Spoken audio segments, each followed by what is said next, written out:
Hi, good evening, everyone. Welcome to electrostatics class once again.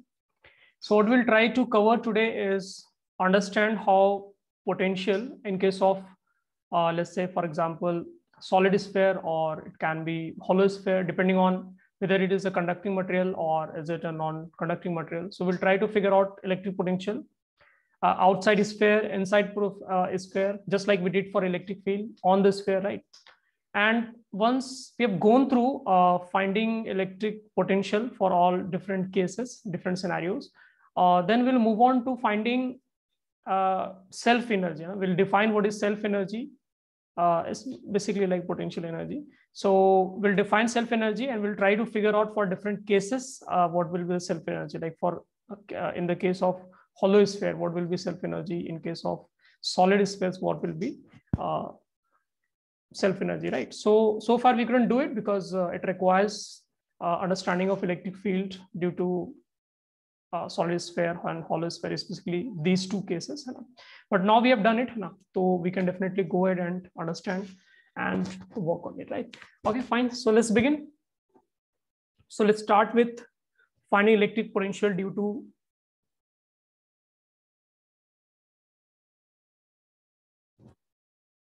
charged sphere.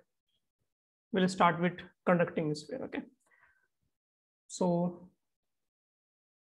this is electric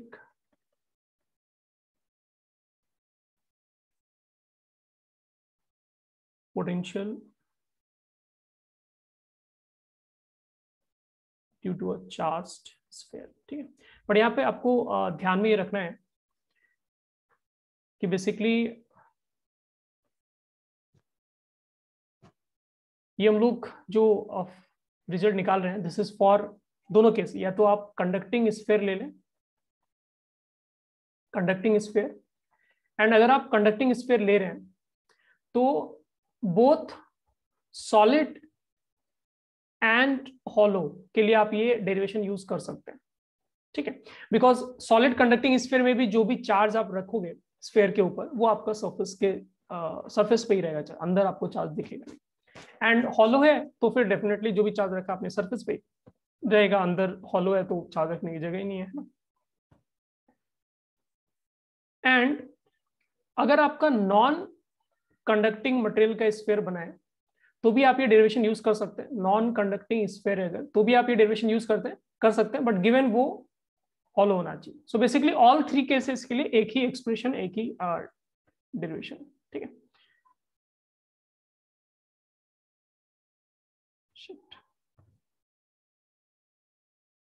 So let's draw a sphere.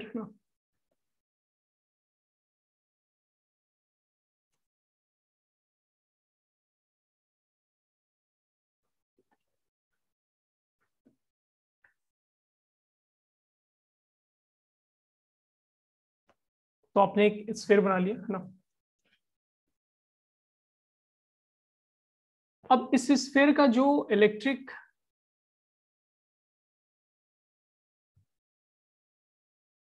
Field lines था ना, एक बार मैंने ये design बनाया था, सो इसमें जो इलेक्ट्रिक फील्ड लाइंस आपको मिलता है, जैसे यूज ब्लू कलर है ना, ग्रीन कलर यूज कर, तो इलेक्ट्रिक फील्ड लाइन का जो इसमें डिजाइन था वो इस तरह से था, राइट? इस तरह से इलेक्ट्रिक फील्ड लाइन सरफेस से बाहर निकलेगा, अंदर इलेक्ट्रिक फील्ड लाइन नहीं है ऑल थ्री केसेस में जो मैंने ऊपर हाईलाइट किया, राइट? तो मैंने यहाँ पर आपको बताया था कि दिस डायग्राम वाज, अगर मान लो आप सरफेस के बाहर है, ठीक है, आप जो कंडक्टिंग स्फीयर है उसके अगर आप बाहर है तो this diagram is equivalent to a positive charge. जैसे आपने इसके ऊपर जो चार्ज रखा है, let's say capital Q positive charge, okay, so uniformly distributed है and the charge is plus capital Q, ठीक है? तो ये जो चार्ज आपने रखा है स्फीयर के सरफेस के ऊपर, दिस वाज इक्विवेलेंट टू कि आपका एक पॉइंट चार्ज है। अगर आप बाहर देख रहे हैं, मतलब सरफेस का इलेसे इसका कुछ रेडियस होगा, right? So let me write radius as r। तो अगर आप r डिस्टेंस से बाहर देख रहे हैं तो फिर इलेक्ट्रिक फील्ड लाइंस जैसे आपका पॉइंट चार्ज के लिए होता है, ठीक है? ये मैं लिख दे रहा हूं, this is only for the case जब आप सरफेस या फिर उससे बाहर देख रहे हैं, मतलब जो डिस्टेंस है आपके पॉइंट ऑफ ऑब्जर्वेशन का, दैट इज या तो सरफेस पे या उसके बाहर है। तो इलेक्ट्रिक फील्ड का जो डिजाइन था, जो पैटर्न था, वो एग्जैक्टली सेम दिखता है जैसा आपको इस केस में दिखता है, पॉइंट चार्ज के केस में दिखता है, राइट।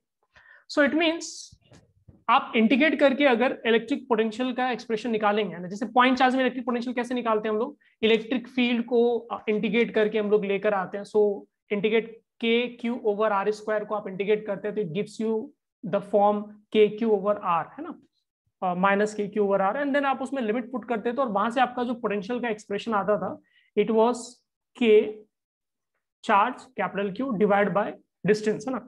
फॉर एग्जाम्पल जैसे डिस्टेंस यहाँ पे हम लोग यूज कर लेते हैं, जैसे सरफेस की बात कर लेते हैं, ठीक है। तो के कैपिटल क्यू ओवर आर, तो ये आपका इलेक्ट्रिक पोटेंशियल आता था अगर आप पॉइंट चार्ज से कैपिटल आर डिस्टेंस पे है तो। So like I said earlier, capital R distance which mean surface of sphere से लेकर इंफिनिटी तक इलेक्ट्रिक फील्ड का जो पैटर्न है, स्प्रेड है, डिजाइन है, एग्जैक्टली सेम है जैसा पॉइंट चार्ज के लिए, है ना, इक्विवेलेंट डिजाइन। इट मीन्स आपको electric potential at least surface of sphere तक क्या होगा, वही फॉर्मूला आप यूज कर सकते हैं, वही एक्सप्रेशन आप यूज कर सकते हैं जो पॉइंट चार्ज के लिए आपने यूज किया है। So at surface this can be used, ठीक है। और अगर आप सरफेस के बाहर हैं तो भी आप सेम फॉर्मूला यूज कर सकते हैं, क्योंकि सरफेस के बाहर यानी उसके आउटसाइड वाले रीजन में भी वो पॉइंट चार्ज के इलेक्ट्रिक फील्ड जैसा ही आपका इलेक्ट्रिक फील्ड स्प्रेड किया हुआ, राइट। और आपको इन्फिनिटी से लेकर आना होता है, तो इन्फिनिटी से जब आप उस पॉइंट तक लेकर आएंगे तो चीजें आपको वैसे ही दिखेगी जैसे एक पॉइंट चार्ज के केस में। सो उस केस में आप पोटेंशियल लिखेंगे that you will write as k capital Q over distance, है ना। डिस्टेंस को कुछ भी लिख सकते हैं, maybe we can write it small r की आदत है, मैं स्मॉल आर यूज कर लेते हैं, ठीक है। This is the case when you are talking about outside surface, है ना, आउटसाइड सरफेस की हम लोग बात कर रहे हैं। मतलब यहाँ पर क्या है, स्मॉल आर का वैल्यू आपका कैपिटल आर है, यहाँ पर आपका स्मॉल आर का value is general distance from centre of sphere, ठीक है। नाउ क्वेश्चन इज कि अंदर इलेक्ट्रिक पोटेंशियल का वैल्यू क्या है ना, क्योंकि अंदर जो है इलेक्ट्रिक फील्ड लाइंस हमारे पास है नहीं, तो पॉइंट चार्ज से मैं अंदर के लिए कंपेयर नहीं कर सकता हूं, ठीक है। सरफेस के लिए, सरफेस के बाहर के लिए मैं पॉइंट चार्ज से कंपेयर कर सकता हूं, उसका फॉर्मूला यूज कर सकता हूं, but for in this case I can not use it, है ना। सो इनसाइड वाले केस के लिए I can not use this formula, तो मुझे कुछ और सोचना पड़ेगा। तो बहुत सिंपल सोच सकते हैं, अंदर का जो आपका पॉइंट है वहां पर आपका कोई इलेक्ट्रिक फील्ड नहीं है। सो अगर कोई इलेक्ट्रिक फील्ड नहीं है, इट मीन्स मान लो ए पर कुछ पोटेंशियल है, बी पर कुछ पोटेंशियल है, point C which is also centre पे कुछ पोटेंशियल है, सब पे पोटेंशियल सेम आएगा। So potential at A, potential at B, B sphere के अंदर है, रेस्पेक्टिव ऑफ स्फीयर आपने कुछ भी लिया, ठीक है। I mean all three cases जो मैंने हाईलाइट किए, पोटेंशियल एट सी, सारा का सारा क्या आएगा आपका इक्वली आएगा। वाई इज इट सो, ऐसा क्यों हो रहा है, बिकॉज नो इलेक्ट्रिक फील्ड, है ना, अंदर में आपका कोई इलेक्ट्रिक फील्ड है ही नहीं। सो नो इलेक्ट्रिक फील्ड, है ना, अंदर इलेक्ट्रिक फील्ड नहीं है, इसका मतलब आप कहीं से भी कहीं जा रहे हैं तो वर्क डन करने का, एनर्जी में चेंज होने का क्वेश्चन ही नहीं आता, ना तो आपको एनर्जी देना है ना फिर आपको एनर्जी मिलेगा, विच मींस ये इक्वी पोटेंशियल सरफेस है, ठीक है। तो हर एक जगह क्या है, पोटेंशियल आपका अंदर में सेम रहेगा। I mean it won't be correct to say equipotential surface until unless अंदर एक्चुअली सरफेस हो, बस यस इनसाइड का जो स्पेस का जो पॉइंट है, सारा का सारा पॉइंट क्या आपका same potential, which means surface पे जो पोटेंशियल है आपके पास, है ना, same formula can be used for inside वाला पॉइंट्स, है ना। So this will be valid for r less than capital R. कोई भी पॉइंट जो सेंटर से रेडियस से कम डिस्टेंस पे यानी अंदर है, उस पे आप ये फॉर्मूला एक्सप्रेशन यूज कर सकते हैं। So it means if you want to plot a graph, अगर आप एक ग्राफ प्लॉट करेंगे तो आपका ग्राफ इस तरह से बन जाएगा। छोटा सा ग्राफ बना दे रहा है यहाँ पर,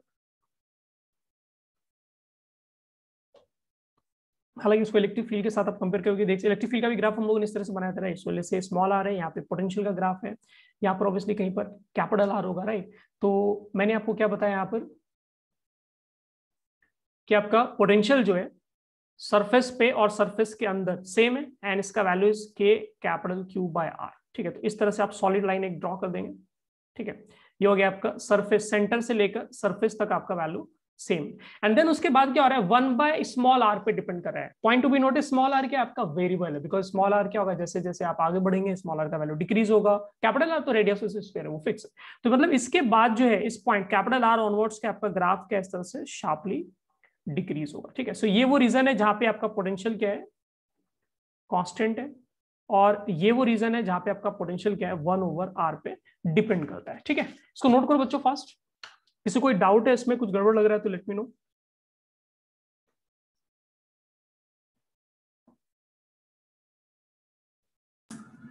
सर नॉन कंडक्टिंग होलो मतलब एक स्फीयर आप बनाओ जिसपे आपने यूनिफॉर्म चार्ज डिस्ट्रीब्यूशन रखा है सरफेस पे और हॉलो है।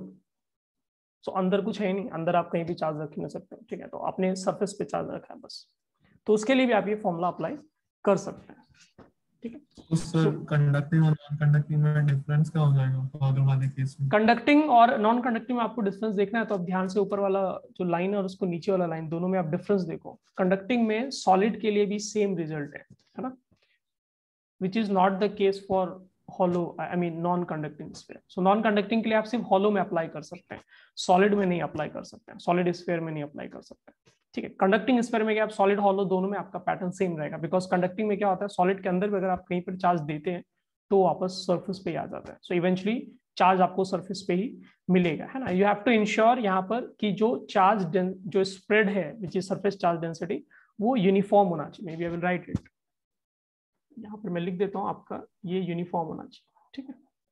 मेटल में तो क्या है आप यूनिफॉर्म डालो या ना डालो वो मेटल खुद से एडजस्ट करके यूनिफॉर्म कर देगा, ठीक है। So that is not your headache. But अगर आप नॉन कंडक्टिंग स्फीयर यूज करें तो खुद से चार्ज उसमें रीअरेंजमेंट नहीं होगा, तो आपको पहले से ही equal I mean per unit charge का जो वैल्यू है वो यूनिफॉर्म हर जगह आपको रखना पड़ेगा, तभी आप ये एक्सप्रेशन यूज कर पाएंगे, नहीं तो नहीं यूज कर पाएंगे।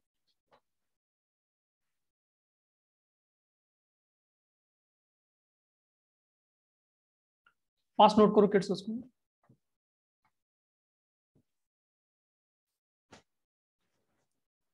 किसी को और कोई डाउट लग रहा है इसमें तो बताओ।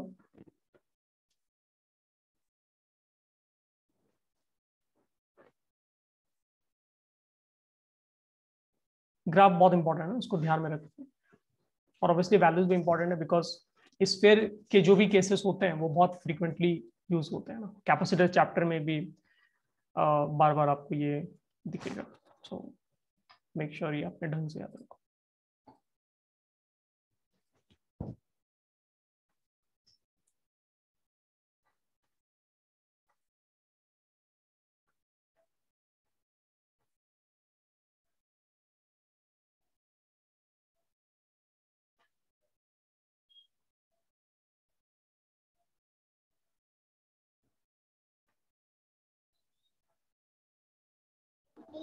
सर सॉलिड स्फीयर के केस में अंदर इलेक्ट्रिक फील्ड होता है ना?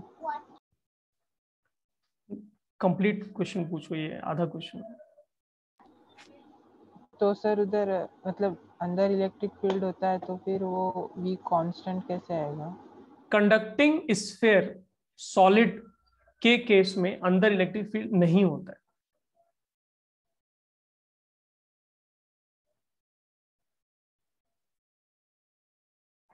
Is it clear now?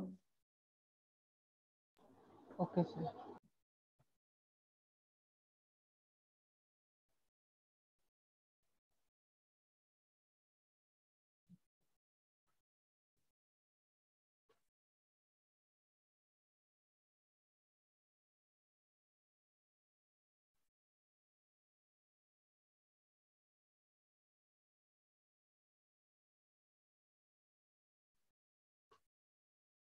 ठीक है, डन, बढ़िया आगे हम लोग।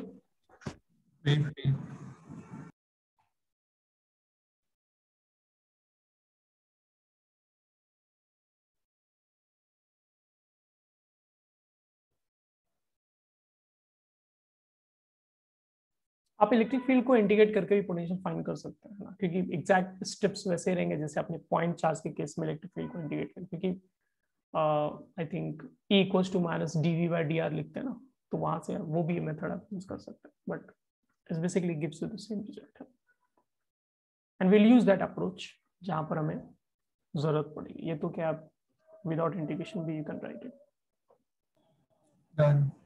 ठीक है। Awesome, so okay, so let's jump to next page. Okay, I hope सभी को क्लियर है। Wait, let me go back to previous page.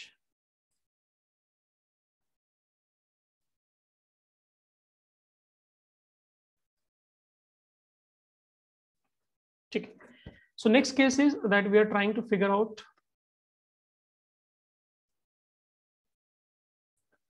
electric potential at various points when we are taking into consideration non conducting uniformly charged sphere, ठीक है। So this is non conducting. जो भी special properties थी conductor की वो यहाँ आपको apply नहीं करना है, एंड बिकॉज आप स्पेशल प्रॉपर्टीज कंडक्टर की अप्लाई नहीं कर सकते हैं तो आपको चार्ज पहले से ही non conducting uniformly charged sphere, तो आपको चार्ज पहले से ही यूनिफॉर्म डिस्ट्रीब्यूशन करना पड़ेगा, अदरवाइज कुछ भी इंटरेस्टिंग आप ऑब्जर्व नहीं कर पाएंगे, ठीक है। सो ये पार्ट हमें देखना है। तो इसमें भी अगर आपको याद हो तो जो इलेक्ट्रिक फील्ड का डिजाइन हम लोग बनाते थे, जैसे सेंटर आपका सी, ठीक है, और maybe I will not write C, बाद में बना लेंगे। सो इलेक्ट्रिक फील्ड लाइन आपका इस तरह से जाता है, जैसे अज्यूमिंग ये पॉजिटिव चार्ज है, जैसे प्लस कैपिटल क्यू चार्ज है, ठीक है, और ये पूरे वॉल्यूम में है। So maybe to reflect this is a solid sphere, so this is solid sphere, है ना।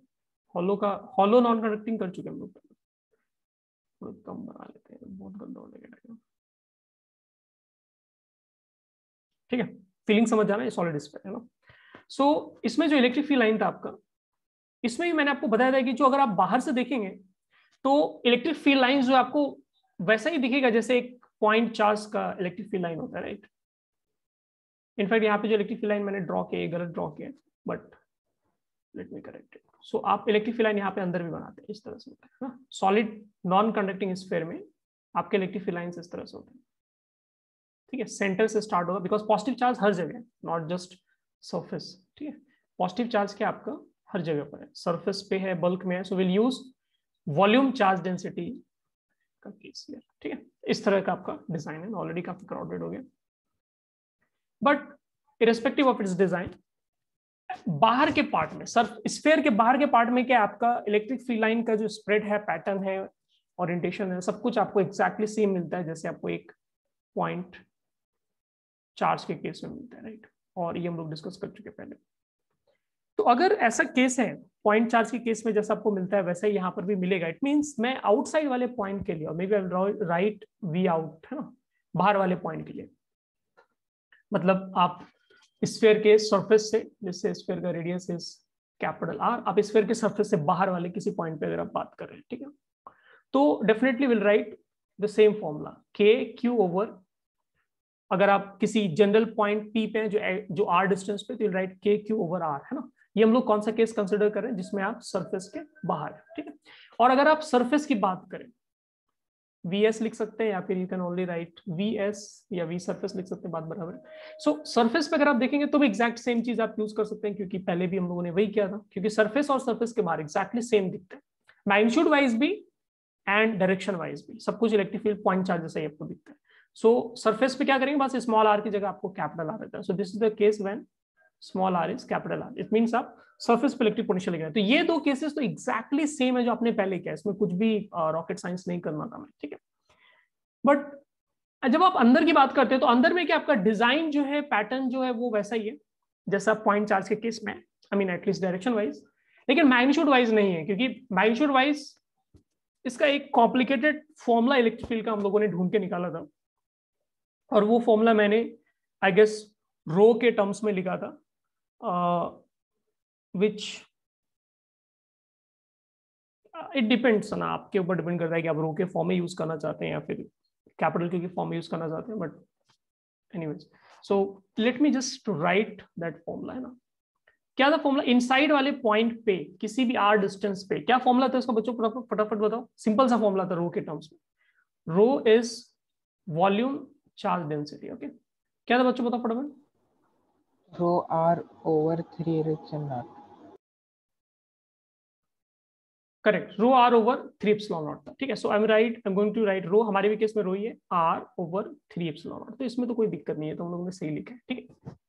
अब आपको ये सोचना है, ये जो इलेक्ट्रिक फील्ड का फॉर्मूला है, अगर आप उसको कैपिटल क्यू में कन्वर्ट करते हैं ना, तो पॉइंट चार्ज के फॉर्मूला ऐसा नहीं दिखता, इट मींस अंदर में डिजाइन सेम है, लेकिन मैग्नीट्यूड हर एक पॉइंट पे इलेक्ट्रिक फील्ड का उस तरह से नहीं वेरी कर रहा है जिस तरह से पॉइंट चार्ज का वेरी कर रहा है। तो आप वो फॉर्मूला यहाँ पे, वो लॉजिक यहाँ पर आप नहीं अप्लाई कर सकते जो अभी तक लगाकर फटाफट आंसर लिख दे रहे थे, राइट। तो आपको ऐसे सोचना होगा कि अगर हम लोगों को एक जैसे point P which is at r distance पे पोटेंशियल चाहिए, बट पॉइंट पी पे हमें पोटेंशियल नहीं है, बट सरफेस का हमें पोटेंशियल पता है। तो आप ऐसा सोच सकते हैं कि सरफेस तक अगर मैं एक, पोटेंशियल का मतलब क्या होता है? पोटेंशियल का मतलब होता है कि यूनिट पॉजिटिव चार्ज मैं सरफेस तक लाऊंगा इंफिनिटी से, तो कितना वर्क डन हमें करना पड़ेगा या फिर कितना एनर्जी वहां पर स्टोर होगा, राइट?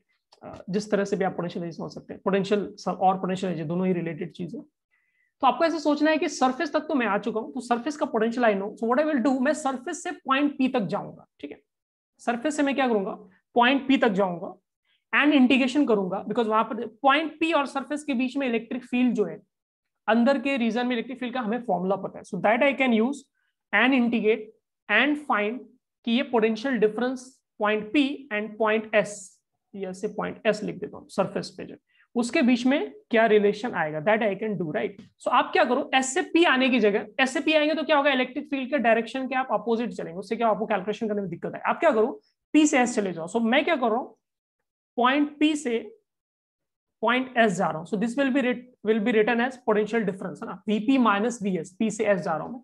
तो ये जो पोटेंशियल डिफरेंस है, this potential difference should be equal to, V कैसे लिखते हैं हम लोग, माइनस, फॉर्मूला क्या था याद है बच्चों, डीवी इक्वल्स टू, ये मैं भी राइट साइड में मैं लिख देता हूँ रेड कलर से, ठीक है? हमारे पास जो पुराना फॉर्मूला जो हम लोग यूज करते थे already, so we can write dV equals to minus E dot d r, but electric field और जिस डायरेक्शन में आप जा रहे हैं दोनों का डायरेक्शन सेम ही है, तो इलेक्ट्रिक फील्ड क्या होगा, सेंटर से अवे जा रहा होगा रेडियस के अलाउंग, आप उसी डायरेक्शन में मूव करें, so we don't have to write dot product, will simply write E d r, ठीक है? सो ये एक्सप्रेशन को अगर आप इंटीग्रेट करते हो, maybe I will just integrate it, है ना, रादर देन ये लिखने के इंटीग्रेट करके ही कर लेते हैं, तो आप उसी एक्सप्रेशन को यूज करो, आप लिखो कि इंटीग्रेशन डीवी का जो हमारा वैल्यू है should be equal to minus E d r, ठीक है? ना क्वेश्चन है आप कहां से कहां जा रहे हैं सर, तो मैं पी से एस जा रहा हूं, सो पी पे पोटेंशियल कुछ होगा, I don't know VP, S पे कुछ पोटेंशियल होगा जो आई नो वी एस, ठीक है? This is what I am calling as V S, है ना?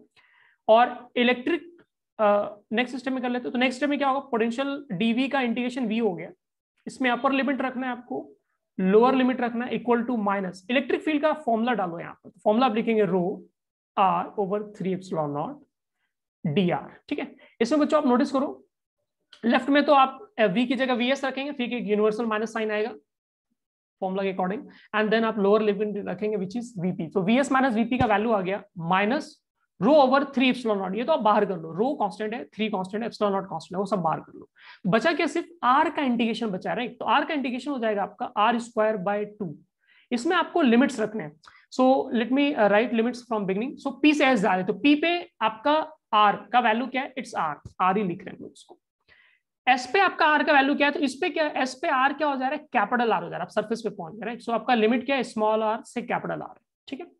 ये आपको उसमें वैल्यूज रखना है, सो आई होप ये स्पेस में काम हो जाए हमारा, so will write V S minus VP equals to minus rho over 3 epsilon naught, ठीक है? अब यहां पर स्मॉल आर की जगह आप कैपिटल आर डालोगे तो आर स्क्वायर बाय 2 लिखोगे, राइट? ये हो गया अपर लिमिट, फिर एक माइनस साइन देंगे, फिर लोअर लिमिट डालेंगे आप, तो लोअर लिमिट में स्मॉल आर की जगह स्मॉल आर ही रखना है, तो वो तो सेम रहेगा, ठीक है? तो एक काइंड ऑफ वियर्ड सा आपका एक पैटर्न बन रहा है ना? इस पैटर्न को थोड़ा सा उस फॉर्म में करने के लिए जिसमें we will be able to compare it with other formulas, so I will just write V S minus VP equals to, ठीक है? आप रो की जगह क्या करो, रो की जगह हम लोग क्या लिख सकते हैं, रो की जगह we can write charge divided by volume, right? Q by 4 pi capital R cube over 3, या फिर आप लिख सकते हो उसको 3 capital Q over 4 pi are cube, है ना? मुझे बस कंपेयर करने के लिए, रो में भी आंसर चलेगा, कोई दिक्कत नहीं है, वीपी का वैल्यू में पहले से ही पता है, we can write it and use, sorry VS का वैल्यू में पहले से पता है, we can write and use it, but formula को मुझे कंपेयर करना है, so I want to convert everything in capital Q, rho हटाना चाह रहे हैं, सो बेसिकली रो की जगह यू कैन राइट वैल्यू, तो will write minus 3q over 4 pi are cube divide by 3 epsilon not, वो भी 2, राइट साइड का भी 2 आप बाहर ही निकाल लो, है ना? So will write multiplied by 2, और ब्रैकेट में आपके पास बच रहा है capital R square minus small r square, ठीक है? सो नेक्स्ट स्टेप में we can write V S minus VP, 3 I guess cancel हो गया, है ना? और 4 और 2 ये भी कैंसिल होना चाहिए, राइट?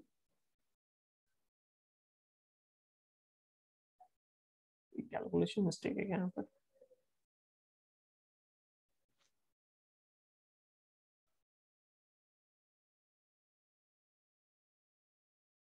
नो ठीक है, ठीक, सही सही। सो 3 आपने कैंसिल कर दिया, will have minus capital Q by 8 pi epsilon naught, ये वाला मेन वैल्यू था, ठीक है, बाय एप्सिलॉन नॉट, नीचे लिख लेते ना बिल्कुल जगह नीचे,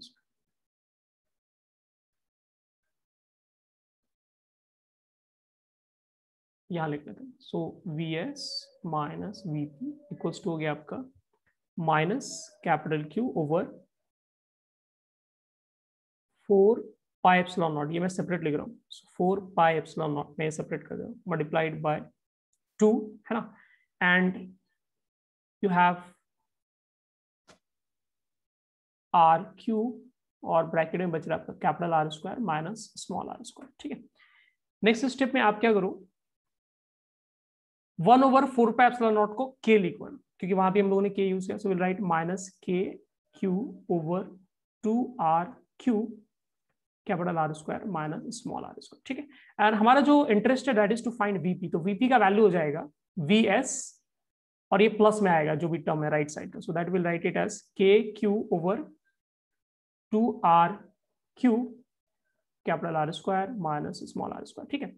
अब इसमें आप वैल्यूज डाल दो, तो वीएस का वैल्यू जो हमारे पास है दैट इज के कैपिटल Q ओवर आर, तो आपने ये लिख दिया, और राइट साइड का ब्रैकेट ओपन कर दो, तो यू विल राइट के capital Q over 2r minus you will write k capital Q r square divided by 2r cube, है ना। यहां से बेसिक मैथ्स चल रहा है बस ना, फिजिक्स में खत्म हो गया था।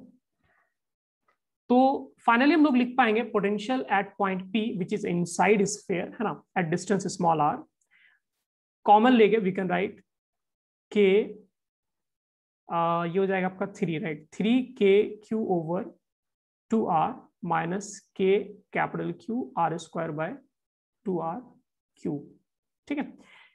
तो यहां से आप कॉमन ले लो, के को भी कॉमन ले लो, आप कैपिटल Q भी कॉमन ले लो, और जबरदस्ती capital R cube 2r cube common ले लो, क्योंकि अदरवाइज फिर फॉर्मूला आपका बहुत बेकार दिखेगा and it will be very difficult to manage, so we can write 3 capital R square minus R square, ठीक है। ये जो एक्सप्रेशन है आपका, ऑब्वियसली ये थोड़ा सा वियर्ड एक्सप्रेशन है, बट ये आपको याद रखना है, क्योंकि there are good chances question में you'll get to use it and it's kind of difficult to derive every time, थोड़ा lengthy process है, ठीक है। So inside वाले रीजन में आपको ये फॉर्मूला अप्लाई करना है, so this is valid only when small r is less than capital R, ठीक है। सो आप सरफेस के अंदर की बात करेंगे, किस केस में, non conducting and uniformly charge sphere solid, ठीक है, खाली नहीं होना है, पूरा सॉलिड भरा हुआ है, वहां पर आपका फॉर्मूला आएगा पोटेंशियल P, पॉइंट P पे पोटेंशियल का K capital Q over 2r cube multiplied by 3 capital R square minus small r square, ठीक है। इसको रट के रखना है क्योंकि बहुत काम में आएगा, और ऑब्वियसली डेरिवेशन के स्टेप्स आपको क्लियर होने चाहिए ना। चलो नोट करो उसको फटाफट सब लोग।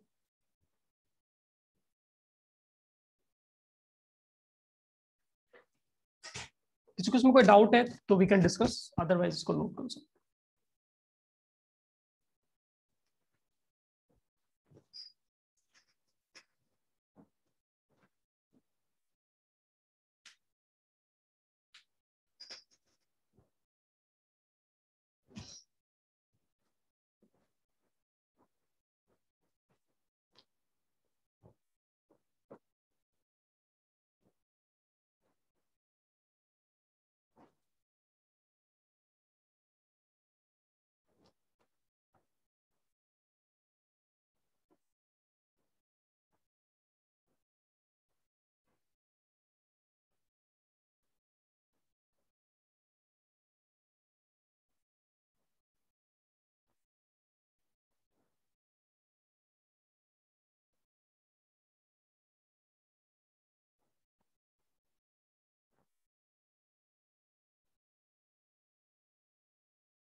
बच्चों एक बार मीटिंग